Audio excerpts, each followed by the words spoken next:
Hello, I'm Charmaine De Silva, journalist and news director at News 1130 and City News Vancouver. Welcome to the 2021 Phil Lind Initiative Speaker Series, The Anti-Democratic Turn. I'm thrilled to be your moderator for tonight.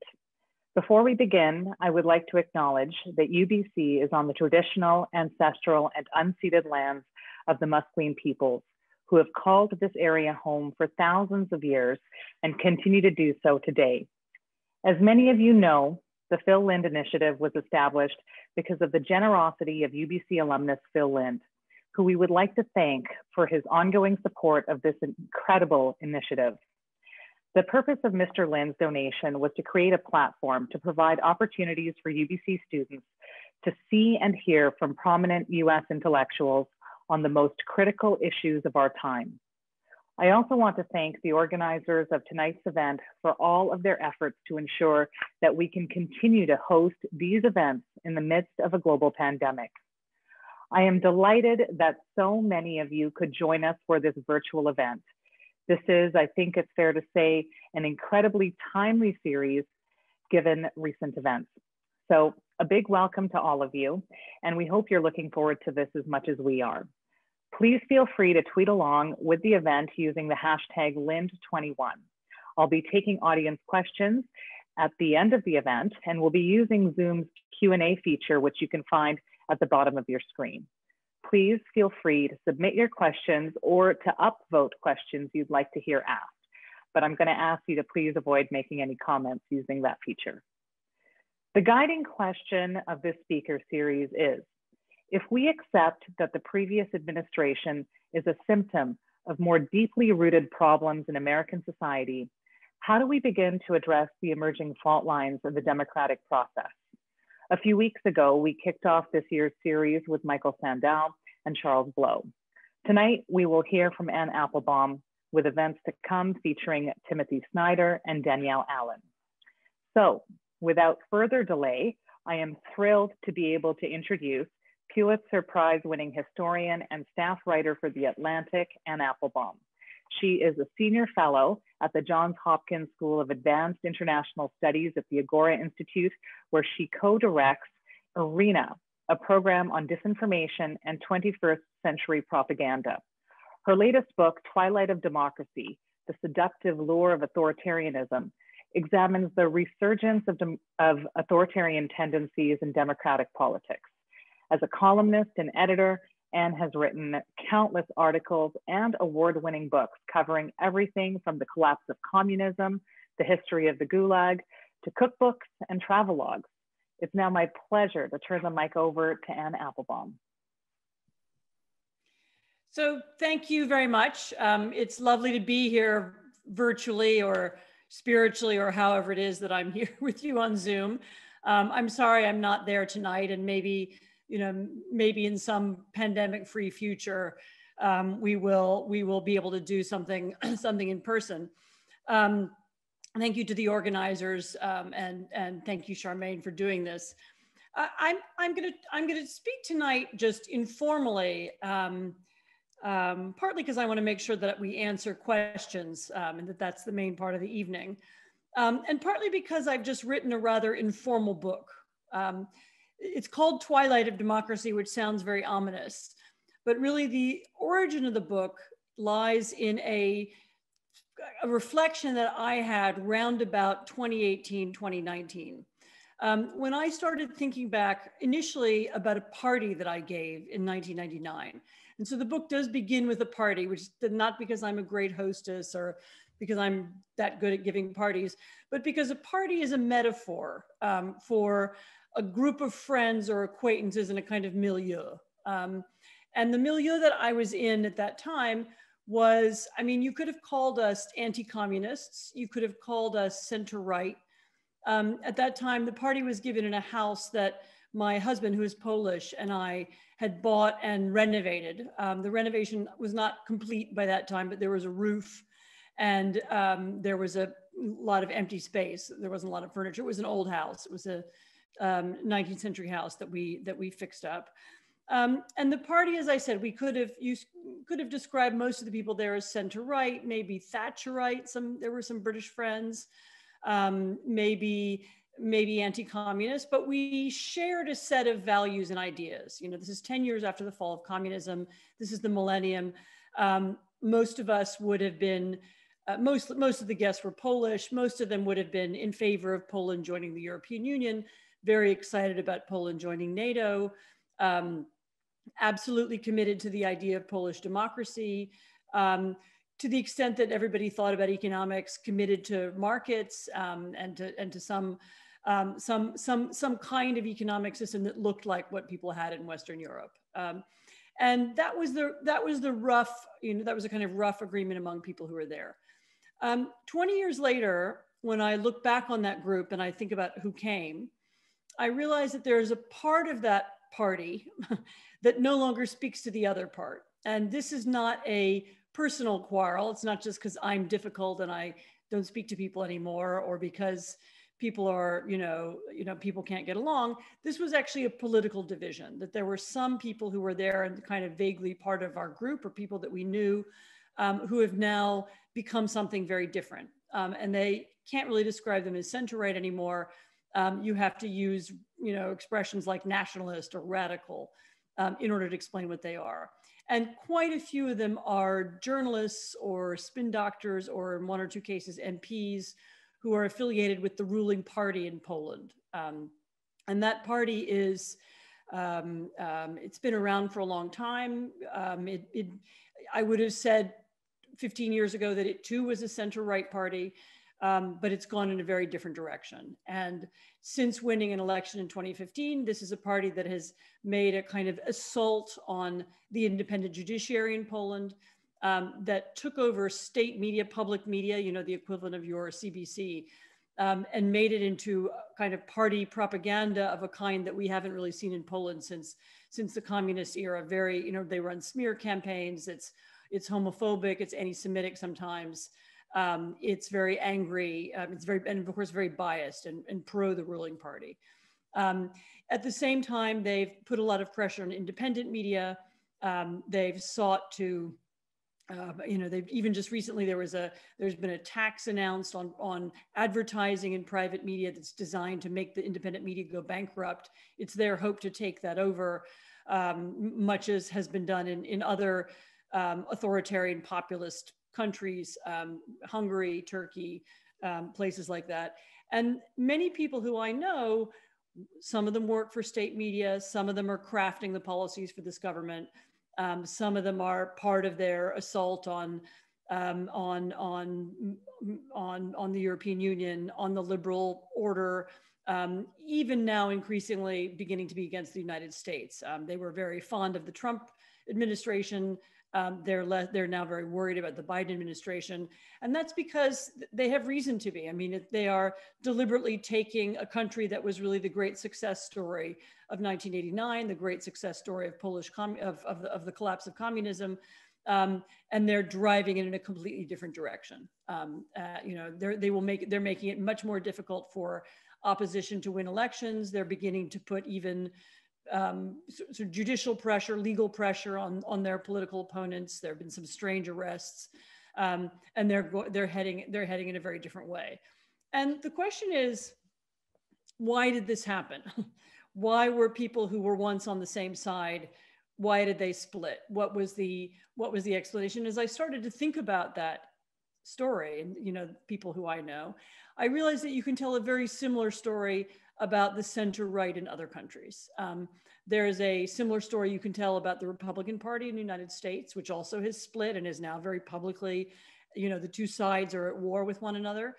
There's a different but parallel story you can tell about the British Conservatives, who very much changed their orientation now. They're a completely different kind of political grouping than they once were.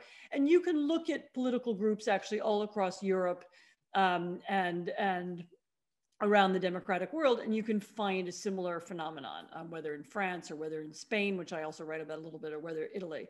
And I realized that what I had lived through, or what I was witnessing, was one of those very big moments of intellectual shift, when there's a big generational change.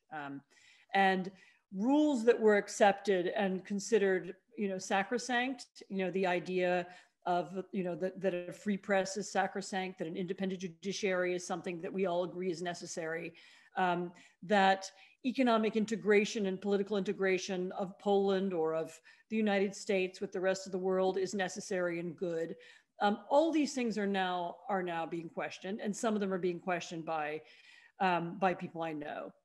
And so the question is, what drove the change? And there are a lot of different ways to answer the question, and maybe annoyingly for some in my book, I do not give one answer. I will not, there is not, you know how you're meant to have when you write a book, one sentence that describes your thesis. I don't have that.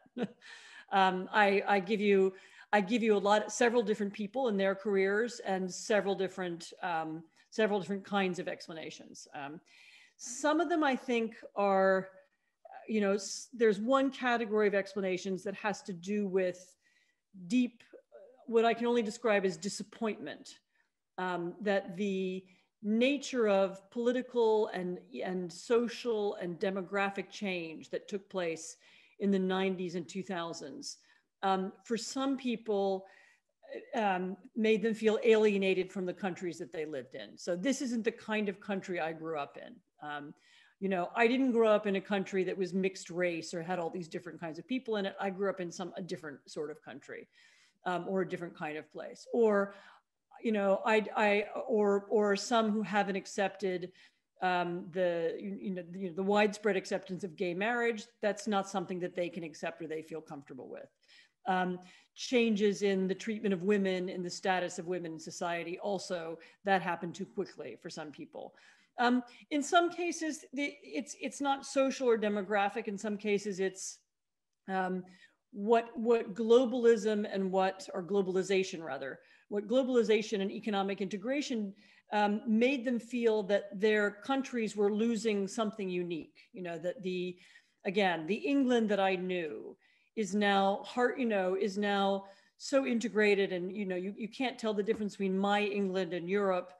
Something essential about my country has been lost, and this was another feeling that people had. And I'm trying to describe this neutrally. I mean, there can be better and worse versions of this. There was an impact of the economic crash in 2008 and 9, not necessarily just on people's personal finances, although of course that happened, but also on the sense of faith and trust that people had in particularly American leadership, but more generally Western leadership on the economy more generally. Do these people really know what they're doing? We thought they did. Clearly they don't. And that had an impact on these changes too.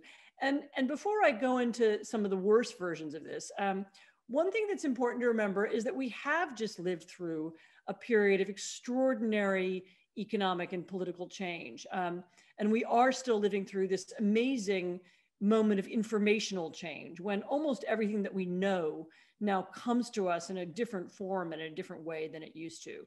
And at times past in history, when you've had these moments of rapid change, you very often have this disorientation. And in the book, I actually point to a few parallel, you can look at the late 19th century Germany. You get this very similar phenomenon of what at the time, which you could call cultural despair. People feel something essential about my country has been lost. It's changing too fast. People were simpler and better in a different era. Our leaders were more honest. These squabbling pygmies, who lead us now, these so-called Democrats, I mean, they're nothing compared to the great figures of history. And you've had these kind of instincts before. And I also want to stress that they're not wrong that things have been lost or things have changed rapidly, and that ways of life that existed 20 years ago, or the kind of town I grew up in, or the neighborhood I grew up in doesn't exist anymore. They're not wrong. I mean, it can be true. But what then happened was that, politicians, journalists, intellectuals saw that there was this nostalgia or this feeling of loss from rapid change, and then sought to weaponize it and use it and create political structures around it, and create nostalgia, for something else that was in the past, and even to begin to say, you know, it's not just nostalgia. This is the society that we want back. So let's negate the present. Let's go back to something that we had. And here's where you get slogans like "Make America Great Again," or you know, or "Take Back Control." You know, stop that, which was the slogan of the Brexit campaign in 2016. You know, stop all this change. Let's go back. Let's be what we used to be. And this is often the impulse is driving the radical right. And I should say that I'm describing it in mild terms here, but it can be very, you know, if you genuinely believe that your society is going downhill and that it reached its peak and it's now almost finished, and your civilization is dying, then, you know, then you'll do anything to make it right again, even including engage in violence, engage in radical politics, you know, argue for the smashing up of the existing system. You know, if you really think your society needs to be rescued, then that's what you'll do. On top of that, very often there were personal reasons as well, and it's very hard to pick apart people's personal or their political motivations. But I mean, certainly in Poland by 1999 and certainly by 2019, you had people who looked back on the decades of transition since 1989 and said to themselves, I didn't get what I wanted to get, or I didn't achieve what I wanted to achieve. And these are very often people who are educated, they have money. I'm not talking about people who are, you know, destitute, but nevertheless, the free Poland or, you know, or post-Reagan America or post-Thatcherite Britain didn't give them what they thought. They didn't have the role that they felt they should play, having once been involved in these very exciting political movements. And so sometimes there's a personal aspect to this as well. You know, people see the opportunity to make careers or gain power or be able to you know, use power in a different way if they attach themselves to these radical movements. And that's part of the attraction as well. Well, you know, why did I write about this? I wanted Americans and Canadians and others who live in liberal democracies to remember that a lot of the assumptions that we've made for the last several decades, certainly since the Second World War, about the stability of our societies, you know, that there's something special about our democracy, that our democracy needs no special help or reform. You know, that democracy is something like water coming out of a tap, and we don't have to really do anything in order to get the water. We don't have to take part in public life. You know, there are some professional politicians over there who are doing things for us. We don't really have to vote. We don't have to belong to parties. It will just sort itself out. That this was a mistake, precisely because we didn't, you know, while we weren't looking, while we were off, whatever we were doing, making money or writing novels, or, I mean, I'm not that those are the wrong things to do, but while we weren't watching politics, a large group of dissatisfied people. I write mostly about intellectuals and journalists and writers, but, you know, you could write about from other walks of life too, were beginning to change the nature of politics. And we, you know, rather than thinking about politics as water coming out of a tap, we would be better off thinking of it as, you know, water in a well. You know, it might be that, you know, democratic politics, it's not enough to just let other people do it.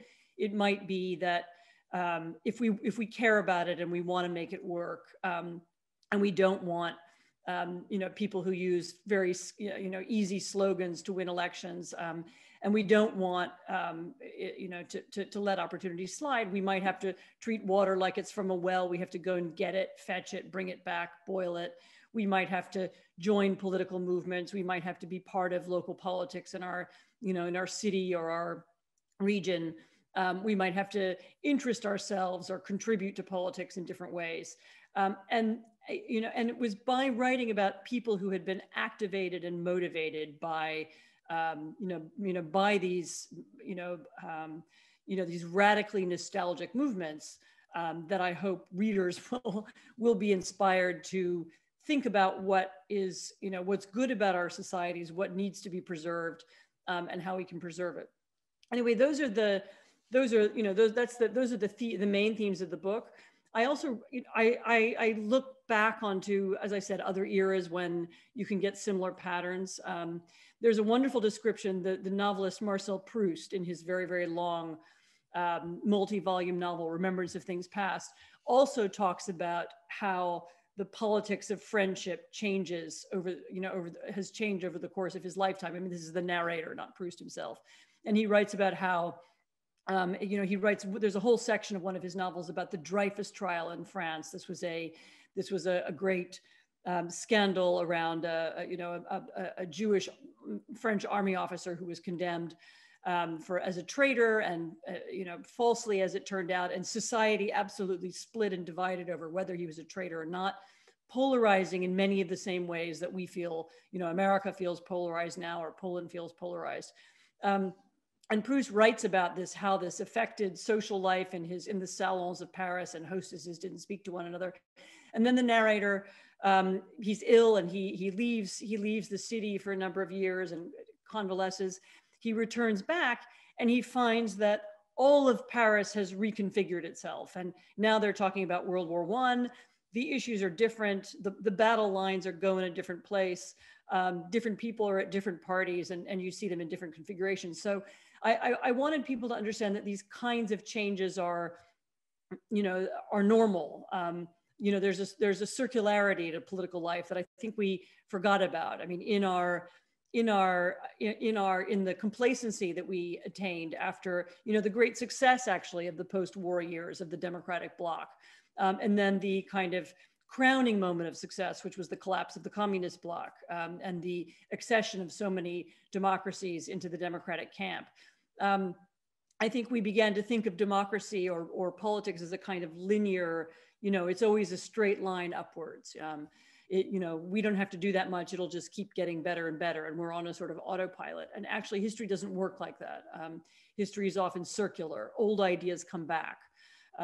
Things that you thought were forgotten, or we got over that, we solved that problem, maybe not. They return again and again.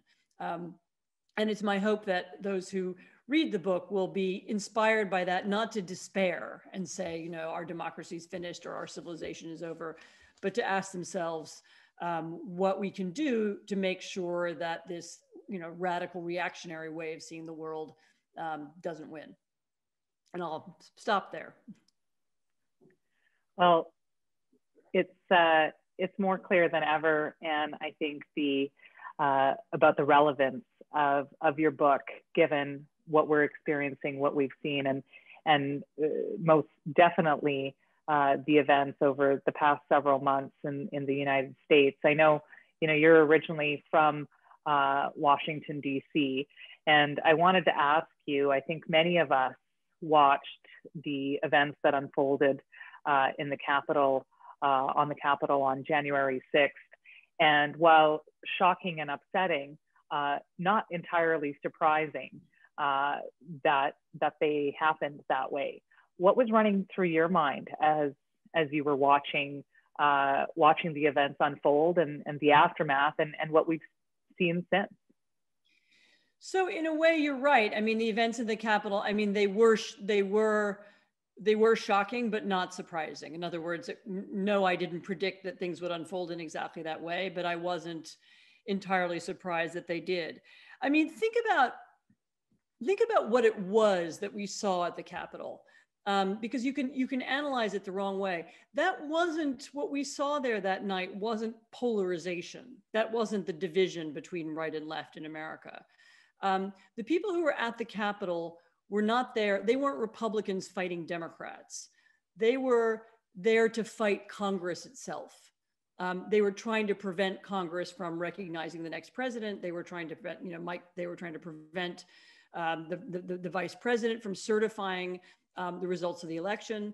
They were chanting, "Hang Mike Pence." I mean, they were looking for him. Whether they were hoping to kidnap him or actually murder him, we don't know. They were also looking for Nancy Pelosi because she's the speaker and the most important person in Congress and in the House. And that was why they were there. And so what that group represented was really an anti-systemic political movement or party or group. I mean, it wasn't, I don't think they represent, I mean, I know they don't represent all Republicans, and I know they certainly don't represent all conservatives, but they were a group of people who no longer believe in the institutions of American democracy. They don't believe in Congress. They didn't have any trust in what Congress was doing. They don't believe in the electoral system. They don't believe in the elected Republican officials who were responsible for counting votes in states like Georgia and Arizona. And they simply, and they now live in an alternative world, and they have an alternative vision of their nation where they have alternative sources of truth and information that don't, that clash with that. And so in many ways, I mean, they are they're the embodiment of this long process. I mean, once you began to, as I said, this is where that form of right-wing radicalism led. It taught its followers not to trust the media, not to trust politicians, not to trust Congress, not to trust the government. And eventually, what did they trust? Well, they trust these groups of news services and people in Facebook groups who repeat the same lines and the same mantras that they believe in, and they've come to live in this alternate reality.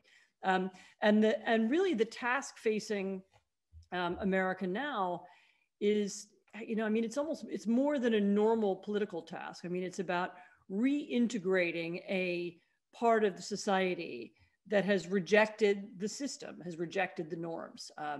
They're radical enough to commit violence, certainly radical enough to break the law. You have to now think of American politics a little bit more like, I don't know, Northern Irish politics once upon a time, in that you have groups of people who have very different definitions of what the nation is. Is the nation, in the old days in Northern Ireland, it was, some people believed that Northern Ireland was British, some that it was Irish, and they were willing to kill one another over this definition. And in the U.S. now, you have some people who believe that Joe Biden won the election, which he did, and some who live in an alternative reality where Trump won the election. They therefore don't accept the legitimacy of the current president. So reintegrating those groups is now an enormous political task ahead of us. Is it possible in your opinion, based on where we're at and what we're seeing? So, everything is possible. I'm one of these people, I think it's very irresponsible to be pessimistic. I mean, telling people younger than me, that there's no hope seems pretty unfair. And there are lots of examples of countries that have gone through, very bitter polarization in the past and have come out of it. Sometimes I've even, occasionally people use the example of Canada, the bitter divisions in Quebec once upon a time that have now faded and don't matter so much anymore, as an example of one place where polarization has kind of calmed down. And Northern Ireland itself is a great example. When you look at what was done in Northern Ireland, what were the political tactics and strategies that were used to end that conflict? Some of them apply. One of the great lessons in many kind of peace building or post-conflict situations is that, the most important thing to do when you have this bitter polarization and groups that don't accept the same status quo is change the subject. So instead of arguing over, whether Northern Ireland is British or Irish, or instead of arguing over who won the election, let's talk about how to fix the roads or how to fix the economy, or, let's talk about, the vaccination program and how we can make it work better. I mean, changing the subject away from the culture wars and from the issues that inflame people and make them angry, and getting them to talk about things that we all care about, or that affect all of us, that make us less angry. This is a tactic that's been used in the past. Another way is to think a little bit differently about building coalitions. If you're a liberal Democrat, you might not things that you say might not have much effect on your, far right friends who don't affect or your cousins more normally who don't believe in the electoral result. But you might know, or you might have a contact to religious leaders or business leaders or others who have more influence than you do. And you might try and go through them to make some impact. And I think, by that, what I mean to say is that there are, we need to think harder about who are the kind of trusted speakers. I mean, who are the trusted messengers? Who might we be able to work with inside those communities, who can at least talk people down from violence, and maybe talk them down from division. And once you begin to think in this way, once you begin to understand that what we're talking about is a group of people who live in an alternate reality and want a different kind of country, then you begin to think along, what do we do? What did we do in Northern Ireland? What did we do in Colombia? How did Colombia reintegrate its 50-year-old terrorist movement once the Civil War ended? Thinking along those lines, I think, can help us think about America in the future. My instinct, by the way, is that the Biden administration knows this. I mean, if you see Biden since he's become president, he's almost never mentioned Trump. I mean, even when he's asked about Trump, he kind of changes the subject. He stayed well out of the impeachment debate and trial. Didn't have much to say about it. And I think those are all deliberate policy ideas. I mean, that his idea is to lower the temperature, get people to talk about things that don't make them angry, and try and build on that to create some a broader base for political and economic reform. Now, in the midst of everything that's happening south of the border and around the world, we, of course, are also in the midst of a global pandemic. And, one of the impacts, I think, on global institutions that I'm particularly interested in as a newsroom leader is, the impact on access to information from government. Because of the pandemic, journalists around the world are having a much harder time getting access to officials. It's so easy to get muted. There are no follow-up questions. We see this here in our own backyard. And, because of the pandemic and because of limitations on gatherings and such, this could be the state for some time. You have talked about and written about in the past the impact of, and I apologize for the background noise if you can hear it there is a train passing, so I apologize for that. But you've written in the past and talked about, journalism and that access to news and that access to information and how that's impacted the situation where we are in today around information, around the discourse. Do you have any thoughts on the impact of the pandemic on access to news? Sure. Well, let me answer it first a little more broadly by saying that one of the really striking things about the pandemic, aside from the fact that almost every phase has created new kinds of problems that we didn't think of in the original phase, and that may still be the case going forward. So almost anything I say now might be canceled out 3 months from now when everything looks different again. But one of the interesting lessons of the pandemic is that the big division in the way that countries reacted to it was not between authoritarian countries and democracies. That wasn't the important division. The important division was between countries where people trusted and had faith in government institutions and in science, and countries where they didn't, or countries where political leaders did politics around the pandemic and deliberately sought to destroy that trust. And so on the one hand, you look at Taiwan, you look at South Korea, to some extent you look at Germany and the way they dealt with the pandemic, and then you can compare, the other extreme is the United States and Brazil. two countries where they dealt very badly with it and where information was politicized and undermined, and where people as a consequence lost trust and faith in public health officials with, very detrimental consequences. And we now have 500,000 dead in the United States from this pandemic, in the country with the most advanced biomedical industry and some of the greatest hospitals and doctors in the world. And that's it, it's just an illustration of the direct result of politics. But I mean, I think more generally, your question is about how do journalists, both in the pandemic world, but also outside, how do they create trust? How can they be sure they're giving people good information? And how can they build, trust among their readers? I mean, if you are, and this is almost it's almost an emergency, the issue of coronavirus misinformation and now vaccine misinformation, which journalists are in a really important position to combat.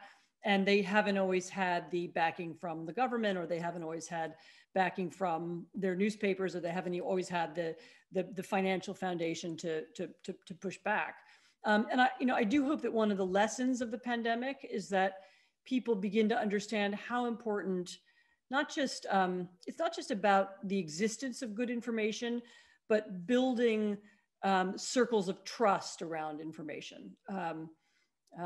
It's something that I hope newspapers and other television,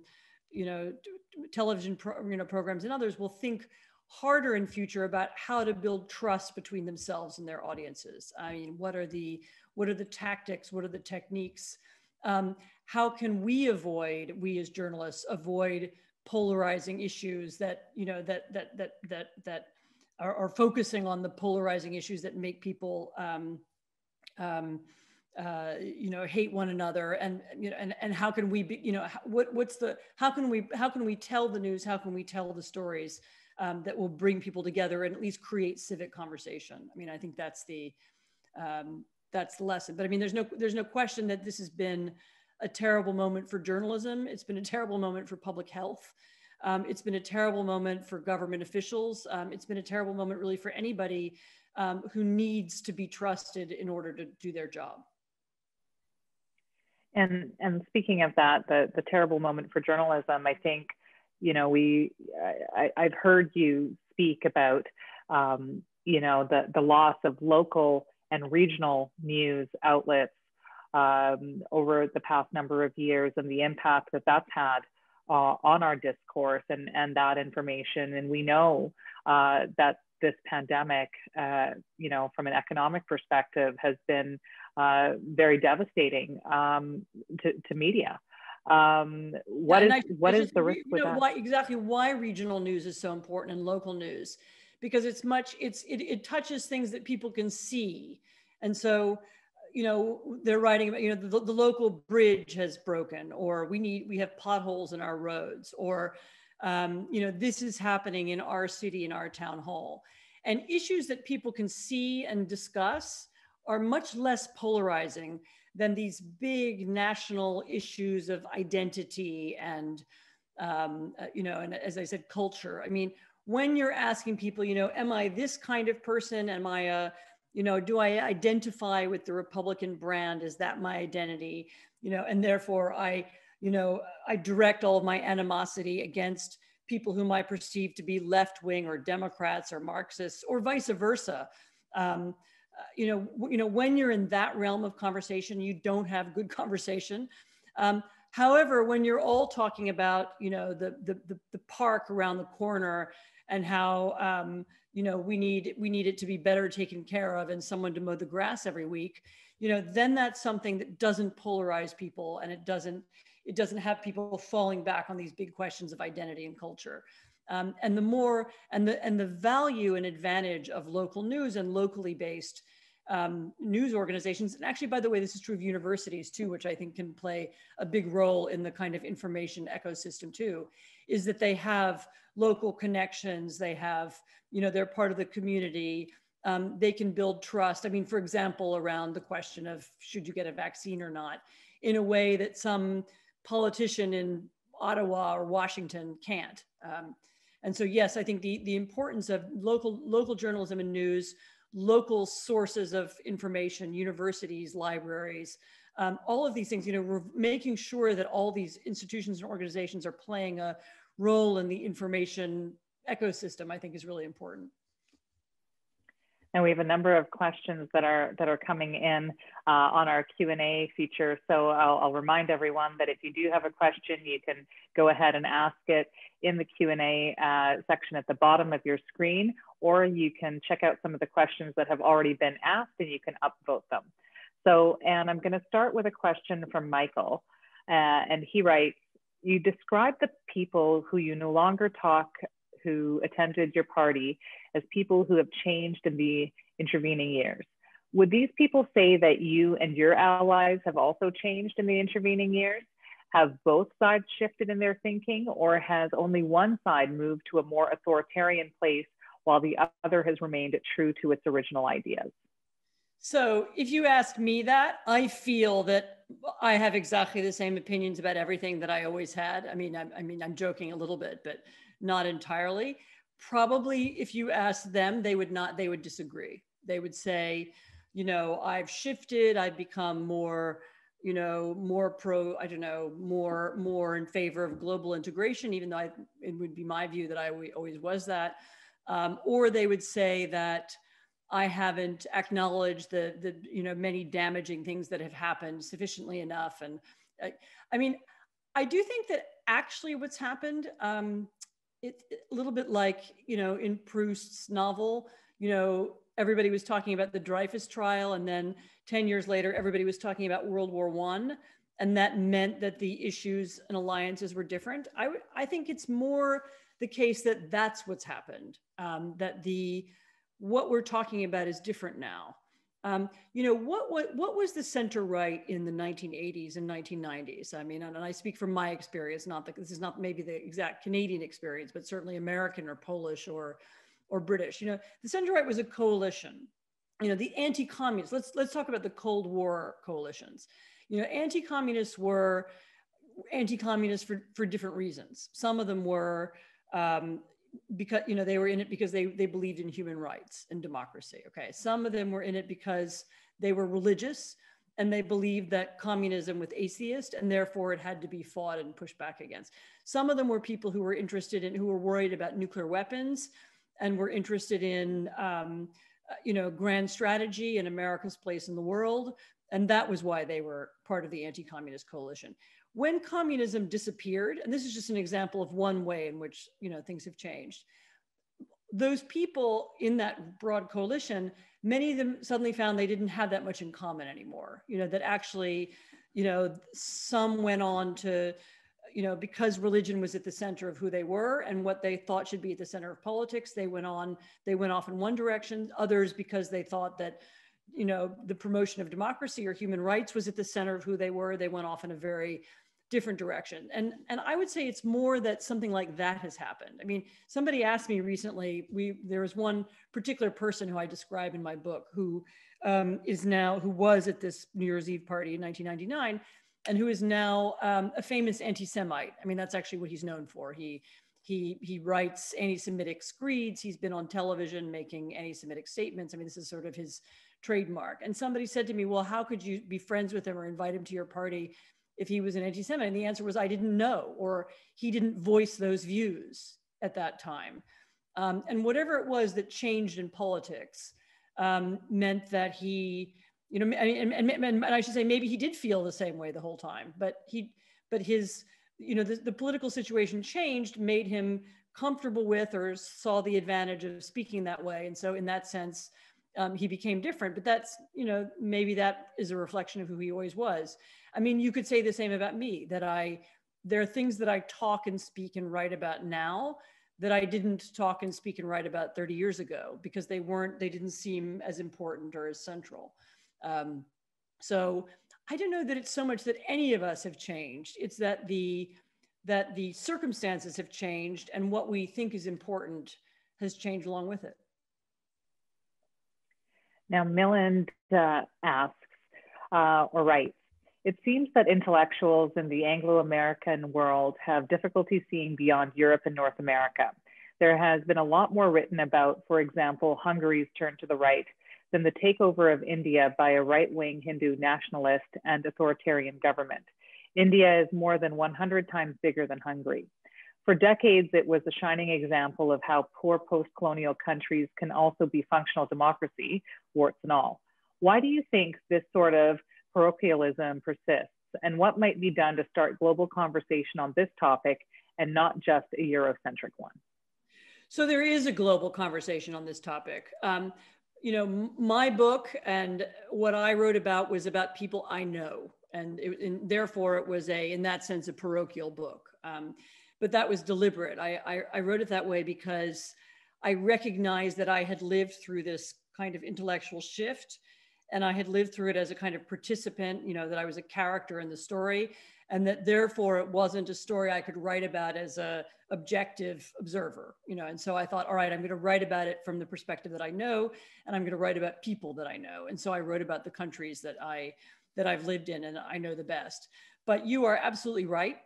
This is a global phenomenon, and usually when I talk about this, you know, you can talk about India, you can talk about the Philippines, you can talk about Turkey, you know, you can talk about Brazil, and what's really extraordinary about what's happening right now is that the pattern of change in all of these countries is so similar, which leads me to believe that it's, you know, I mean, the really parochial way to look at these stories is for, you know, Americans very often look at their own history. You know, this is to do with the Civil War and the failure of Reconstruction, and that explains where we are today. And you get this often in Europe. Oh, well, you know, what's happening in Poland and Hungary is explained by the post-communist experience. I mean, actually, I mean, you're absolutely right that the better way to look at this is look at this phenomenon happening in all these places.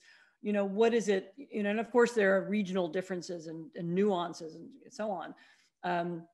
Racial issues are very different in different countries. Religious issues are different, but you have this phenomenon. What is it illustrative of? I mean, it would be, you know, I would agree with you that it's a broader phenomenon. I would link it again to this rapid change. I would call it a backlash against globalization integration. I would also call it a kind of the result of this dramatic change in information that we were just talking about, and the profound lack of trust in existing institutions that has helped create and helped fuel, and the change in information, by which I mean the internet more broadly, social media more specifically as well. But you know, I would just say one other thing, which is that I don't think you can blame, you can't ever blame anybody for being parochial in that everybody's always more concerned about you know, their own countries. It's funny, polls often ask exactly, you know, why doesn't anyone in America care about us? Why don't they talk about us? And you know, and I say to them, well, you know, do you know what's going on in Azerbaijan? You know, and how, you know, are you paying attention to the politics of, I don't know, Rwanda? And of course they aren't. And you know, we are all focused on the places that seem most similar to us, but it's important very often to step back and look at the global picture too. Now, Anand asks, how do you see these changes as they relate to our movement to late stage capitalism? Is there an intersection between the two that you would say has contributed to political polarization in society? I don't really know what's meant by late stage capitalism. So I might need more elaboration. I certainly think there's a relationship of this phenomenon to economic change. I pointed to the lack of faith in the economic leadership that was created by the crash in 2008 and 2009. I do think that growing inequality has also had a big impact on people, and the sense that, you know, how can we all be treated as equal in a society where there's it's so evident that you know, the wealthy have more political influence than I do. You know, I think that is You know, although I don't know that there's not a clear formula in my head for how to fix that, because many of the solutions can create further problems. But clearly, the expansion of inequality and the expansion of these you know, global companies that are no longer even bound by the legal systems and by the political systems of the countries they originate in. I mean, is Google really an American company anymore, or is it a global company that owes no loyalty to anybody?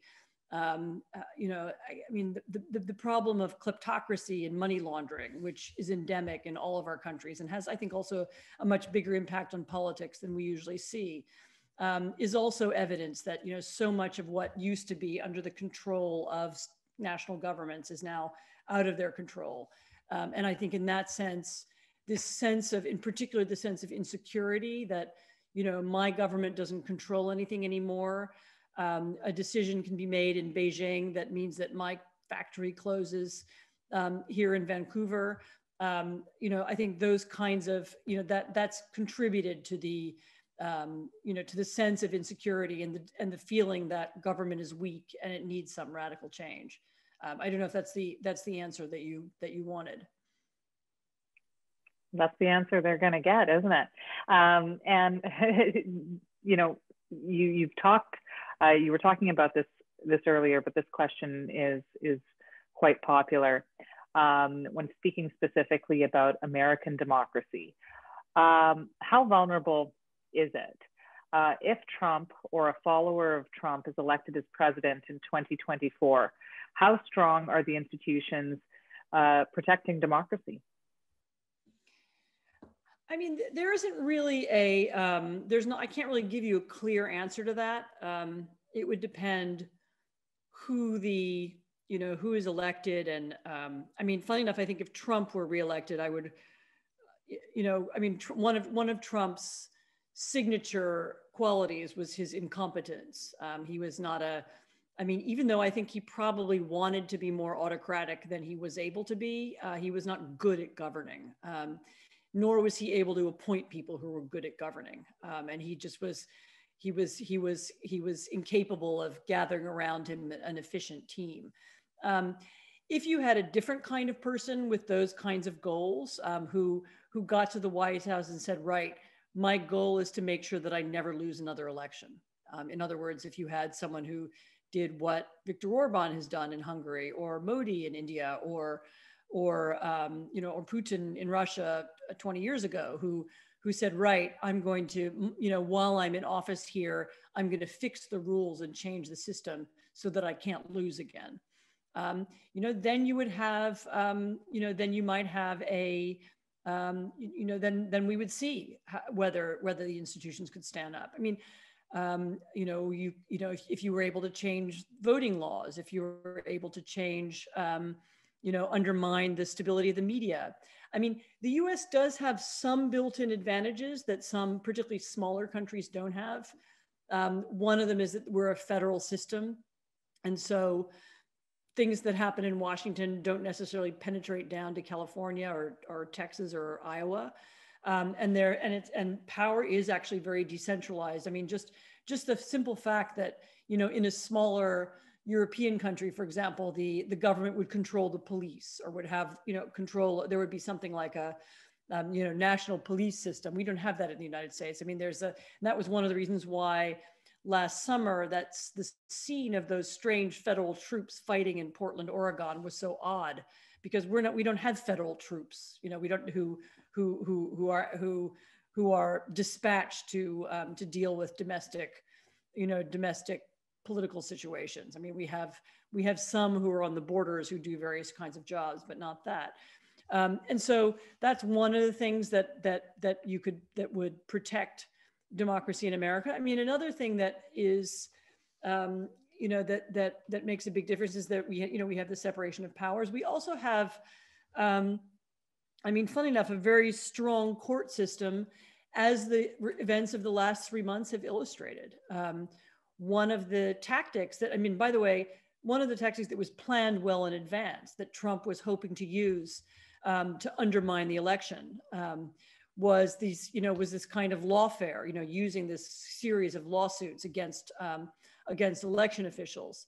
And they were thrown out, systematically, one by one. The courts were not corrupted in that sense. They were not, they were thrown out sometimes in minutes. And the Supreme Court has stood up. The lower courts have stood up. Even when there were Trump-appointed judges, they proved to be sufficiently independent, and they continue to see themselves as loyal to the Constitution and not to the president. The military sees itself as loyal to the Constitution and not to the president. And there were a number of statements in the last few months to that effect as well. So as long as we have institutions like that see themselves as having a higher calling, or as having independence from politics, then the United States is in good shape. We simply aren't as small and as centralized as Poland is, for example. And it's much more difficult to run the United States as an autocracy. But does that mean that someone won't try? No, somebody might try. And even in the act of trying, they will do a lot of damage. Look, Trump didn't succeed in creating an autocracy in America either, but he did a lot of damage. He convinced a part of the country that our electoral system doesn't work. He damaged and undermined a lot of important institutions, even though he was incompetent. And so what someone who's competent would do is very hard to say. Now, speaking of that, the damage to the faith and the trust in the electoral system, that has been central to what we've seen since the U.S. election, and leading up to what happened at the Capitol. How does that trust get rebuilt, or can it be? Well, first of all, one point worth making is that distrust in the electoral system was how Trump got elected in the first place. So this wasn't just the effect of Trump. This predates Trump. Remember how he came to power. What was the issue that he came to public attention as a political figure?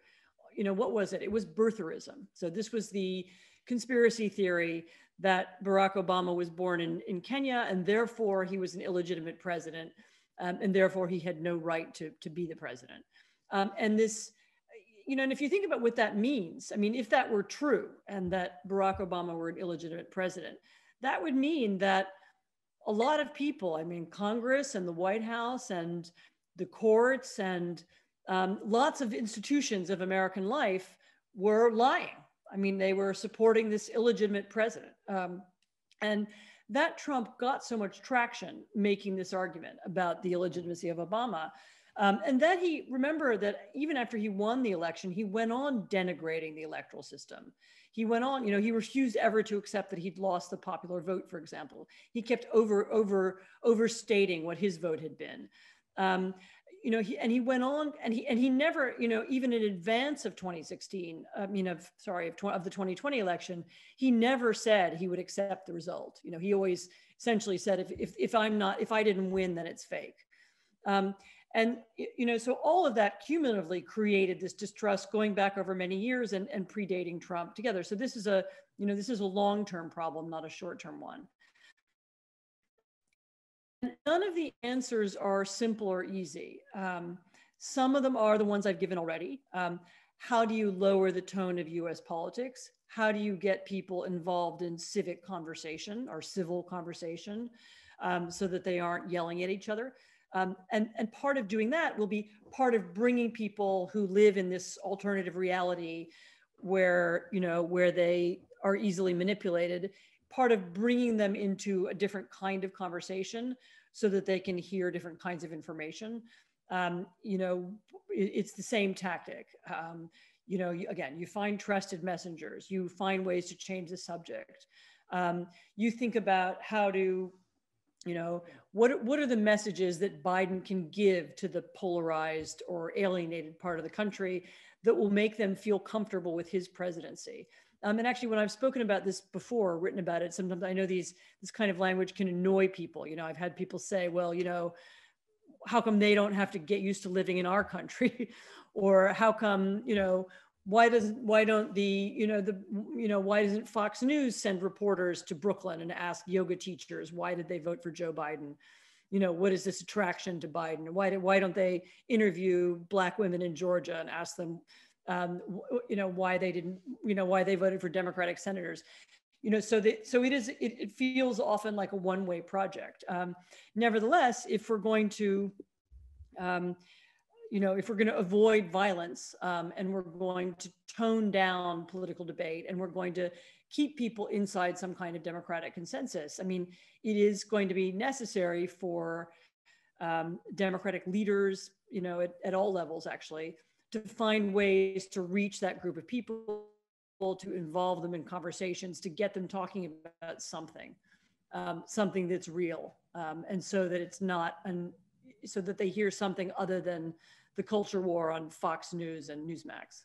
And as all of this is going on, and we're talking about trust in democratic institutions and the electoral system, we also saw in November, more people cast ballots than they have in the history of the U.S. So is there reason to be optimistic that, the turn of events that we've seen as scary or troubling could actually have been a wake-up call for many people about the definitely. The number of votes was hugely encouraging. I also think there's been a kind of civics lesson, even of the last few months. How does our electoral college work? What is the role of Congress in certifying the votes? How do these procedures and processes work? Another solution, or another part of the answer that a lot of people talk about, and I'm always hesitant because it sounds so, it's so obvious. A lot of people talk about civic education. And the problem with civic education, at least as it's done in the United States, is it's something like, you get these kind of dusty textbooks in 8th grade classrooms, and it always makes people think of something really boring. On the other hand, the musical Hamilton was civic education.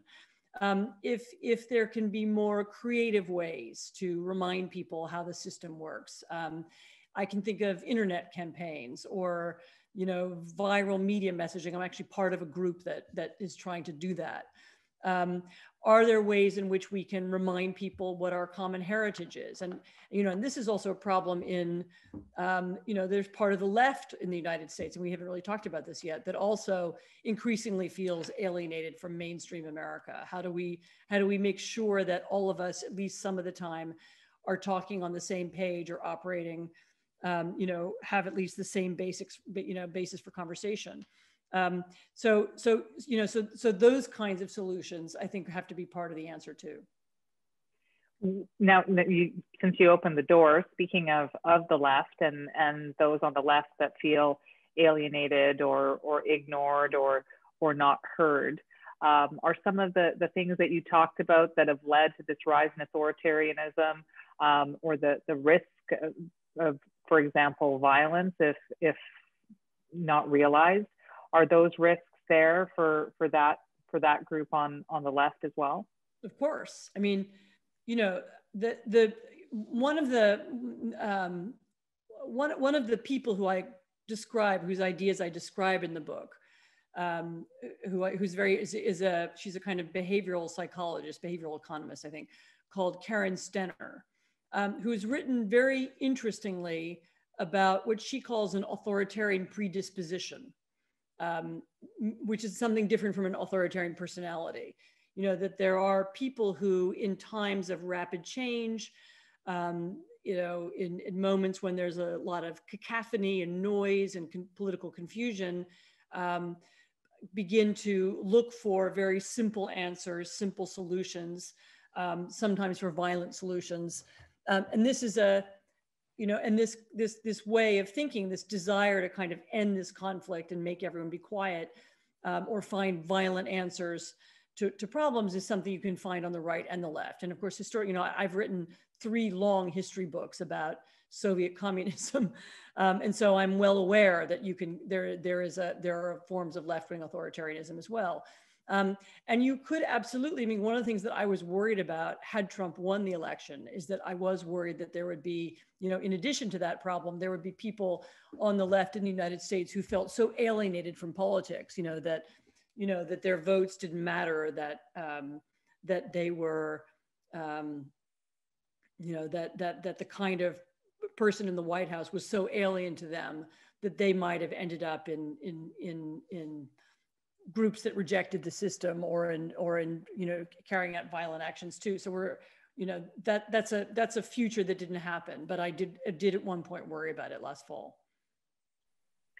Now going back to the questions that are coming in from the audience, Hiran asks, Michael Lind's book, The New Class War, talks about how the dismantling of labor unions and the rise of neoliberalist managerial class whose policies overshadowed the concerns of the working class majority has created discontent among this majority, which has given the opportunity for demagogues to capitalize on such sentiments.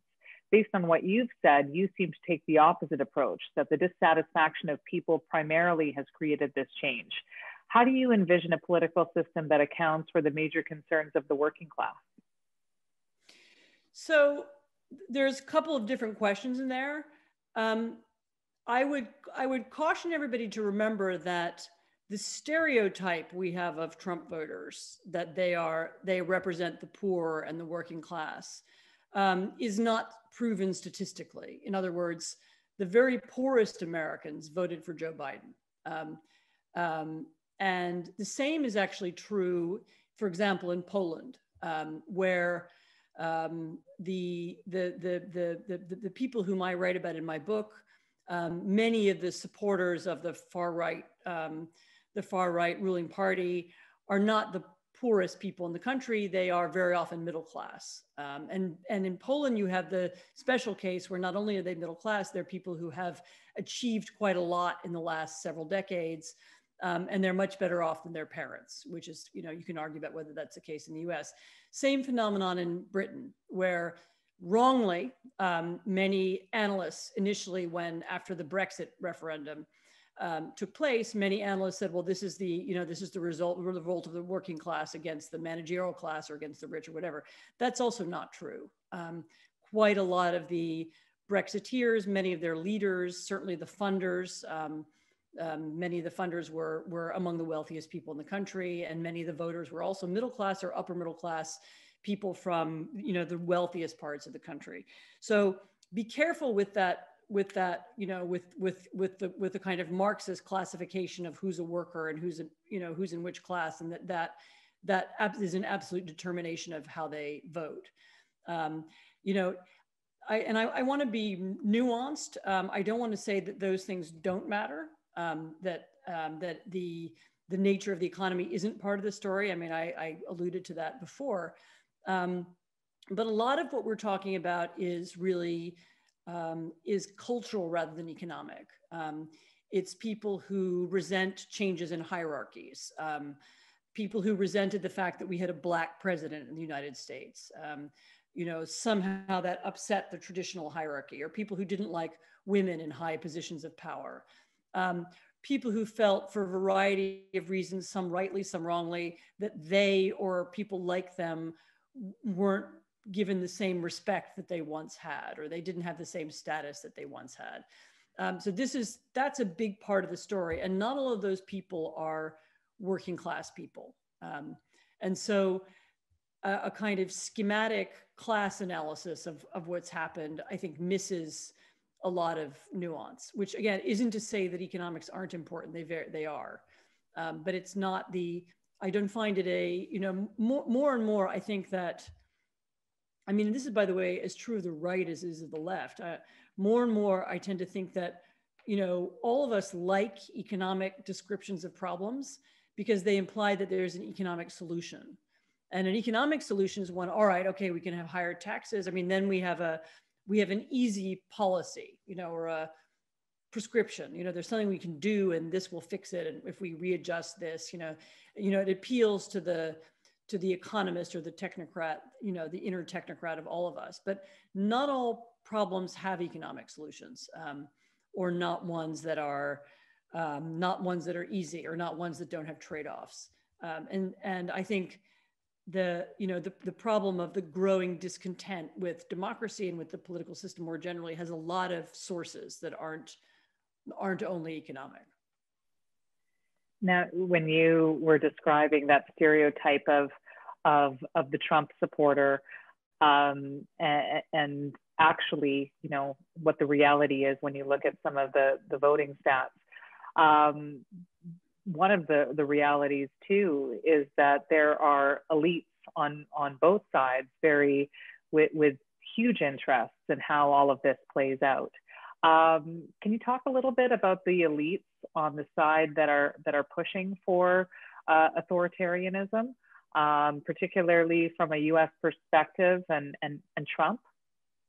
So that's really what my book is about. I mean, if I'm honest, it's a book about elites. I mean, it's not about rich people, but it's about, as I said, intellectuals and writers and journalists, and people who are pretty well off, and who are nevertheless discontented, either personally or politically, with their country. And you know, a lot of what we saw, what we've seen in Washington over the last 4 years is really one kind of elite battling another kind of elite. I mean, Trump had support from a big part of, you know, there's a whole world of far right media, intellectuals, and writers who supported him. So it's not true that he didn't, you know. And Laura Ingraham, who's one of the characters in my book, she went to Dartmouth. I mean, she's an Ivy League trained lawyer who was a Supreme Court clerk, and she's a, you know, she was probably Trump's most important early advocate on Fox.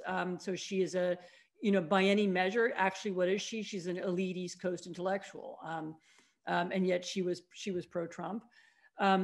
There are a lot of very wealthy people. I mean, you know, from some of whom I know, I mean, who are, you know, work in the financial world in New York, or who are well off, you know, who own big companies and businesses, who also liked Trumpism and Trump. And, you know, and the oddity of hearing people like that talking about themselves being anti-elitist, or, you know, against the East Coast elite, you know, you would often want to shake them and say, well, what are you, you know? I mean, and what, for that matter, what was Trump? I mean, Trump was a rich person who went to an Ivy League school, actually, University of Pennsylvania, who lived in New York, and that he was able to caricature, you know, cast himself somehow as the voice of, you know, the masses, or pretend that's what he was doing, is a tribute to the power of the lies that he told. You know, I mean, one of the, you know, there were, you know, I find that even the word populist, when used about Trump, is sometimes frustrating, because he did use classic populist language, and that he spoke of himself as a man of the people fighting against the elite, but actually he governed in the interests of the elite. And he came from the elite, and he embodied the values of a part of the elite. So it was always that was always the thing about him that was the most phony. The thing about him that was authentic, though, the thing about Trump that was real and that will be hard for others to reproduce, was his sense of grievance, that I have been mistreated, and I haven't been given my due, and I haven't been, you know, the journalists are mean to me, or the, you know, people in New York were snobby to me, or, I mean, there's a deep grievance that he expresses constantly in the way that he speaks, and in his language. And that sense of grievance, I think, was authentic, and I think people found that appealing. So people who had some feeling of grievance against whatever it was, against you know, whoever they thought the elite was, or whoever they thought was in charge, or whatever unfairness they perceived there to be, they found his message attractive. And that could be people from all social classes, I mean, up and down the income scale. Now, Barry asks, in your book, you describe authoritarianism in countries with weak democratic traditions and in countries with strong ones, and that doesn't seem to make any difference. Are you not surprised that strong democratic traditions don't save countries from this authoritarian turn? Well, they can. I mean, you could argue that in the end, the strong democratic tradition saved the United States. I mean, that they can. It's just that I wouldn't rely on them alone. The bad habit that Americans got into over the last several decades was saying, we're a democracy, we've been a successful democracy for 250 years. There's nothing in particular that we need to do to fix our democracy. It's all going fine. And because we have such strong traditions, nothing can break it. I mean, the truth is that if you look back through history, starting with ancient Greece and Rome, most democracies do decline, and many of them have collapsed. And there's a long history of democratic collapse and crisis. And even in countries and states that had strong traditions. And it's very interesting. The founders of America, the people who wrote the founding documents, the people who wrote the Constitution, were very conscious of that.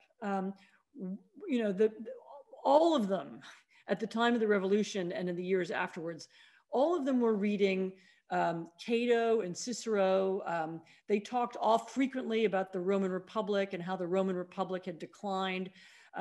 They talked about the rise of Caesar and the example of Caesar as a kind of archetypic demagogue. And they wrote the Constitution with that in mind. I mean, what they were trying to protect against was the decline of democracy that they read about in ancient Greece and Rome. And so they were conscious of the fact that democracies can decline, or that the public can lose its virtue and be taken in by a demagogue. I mean, they knew that. It's just that somehow by the 1980s and 1990s, we didn't know that anymore. We somehow thought that it couldn't happen here because, we're so, we've been going on for so long and we're so stable. But I mean, I do think the last 4 years, and particularly the last couple of months, I hope have jolted people into a realization that it's not that easy. So, here we are in the aftermath of what has happened in the U.S. and quite frankly is continuing there. And as you described, all over the world, we're in the middle of this global pandemic with a lot of people wondering, when the end is in sight for that. What are the most important things in your mind that citizens should be watching out for? I don't know that so much that citizens should be watching out for. It's what citizens should ask themselves what they could do. And I recognize that people are busy, and I don't suggest that everybody become a political activist. And, some people hate politics, and that's kind of understandable. But ask yourself, what can you do in your community or in your state, or in your city, to improve, to improve the situation for other people? What organizations can you be involved in?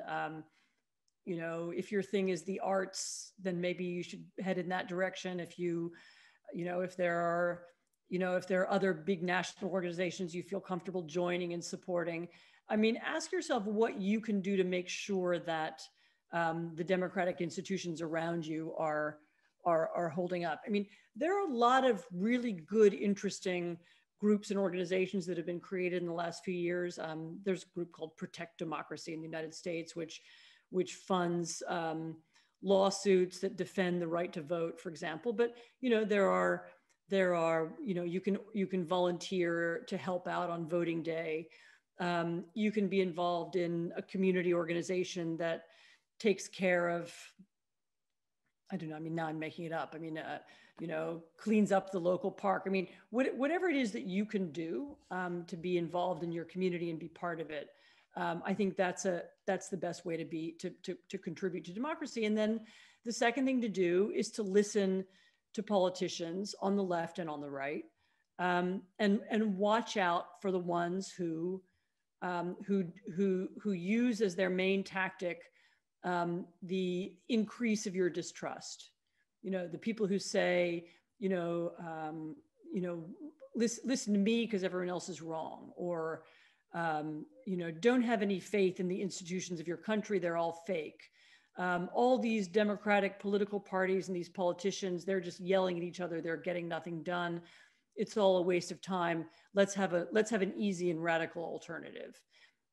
Listen hard for people who talk like that, because they can come from, you know, they can be part of different political groupings, and don't vote for them. Now, with that, you know, not just about our institutions and how we can be involved and you know, what we can do.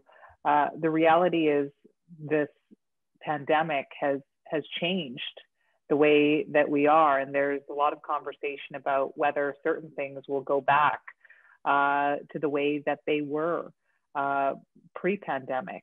Are there lasting impacts in your mind outside of what we've seen in the rise of authoritarianism that have been driven by the reality of the pandemic and how it's changed our lives? So I'm reluctant to answer that question yet, because as I say, the pandemic has had different phases. You know, in the early lockdown phase, you know, don't let anybody out over the border phase, you know, that was a moment when the pandemic looked like it was going to be good for authoritarians, actually.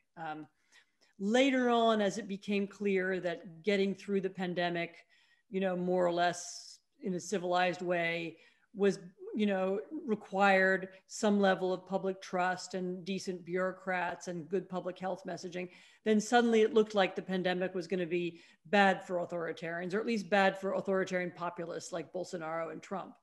And maybe it was. And so you know, and we're now in another phase, you know, now we're talking about vaccines, and, you know, some countries have made good and bad decisions about the vaccine, and that may also affect how people feel about their governments and their systems when that is done. So I'm a little reluctant to make any sweeping generalizations about what it's going to mean. I do think it's going to, you know, the sense of caution that people feel and the anxiety that some people feel anyway in public is going to last for a while. It's going to be a while before people are comfortable again in big groups, you know, in, I don't know, rock concerts or in big crowds. You know, it may take some time, you know, and it may even be that there are certain kinds of ways of being that we don't return to. I mean, will there ever really be business travel again, like there used to be, with people flying all around to go to conferences, you know, when we've all learned that, okay, maybe this event would be better in real life, but actually quite a lot of business meetings aren't. You know, there may be less travel of that kind. There may be less travel in general, actually, as people begin to weigh the costs and think a little bit harder. And there may be more, you know, more caution about mixing and mingling. I mean, I think we're going to be in a more cautious, more nervous, more wary world for a long time. I mean, even once we're all vaccinated, you know, even once the numbers are below zero, I think it'll take some time to recover. Well, this conversation has been absolutely riveting. And was there anything that you wanted to sort of say in closing? No, I just thank you to the organizers. Thank you to all those who sat through this. It's you know, I'm sorry it was Zoom and that I can't now go and have a drink with you somewhere and, you know, in real life, and maybe we'll be able to do that again soon. I hope so. Well, I want to, first of all, give a big thanks to Phil Lind, our organizers, and of course to our wonderful audience. Please do not forget to join us for the final 2 events of our series, the highly anticipated conversation with Timothy Snyder on March 4th, and our final event with Danielle Allen on March 18th. Finally, I want to thank you, Anne Applebaum, for joining us tonight. This was absolutely my pleasure. Thank you and have a good night. Thanks for your questions. Much appreciated. Thanks.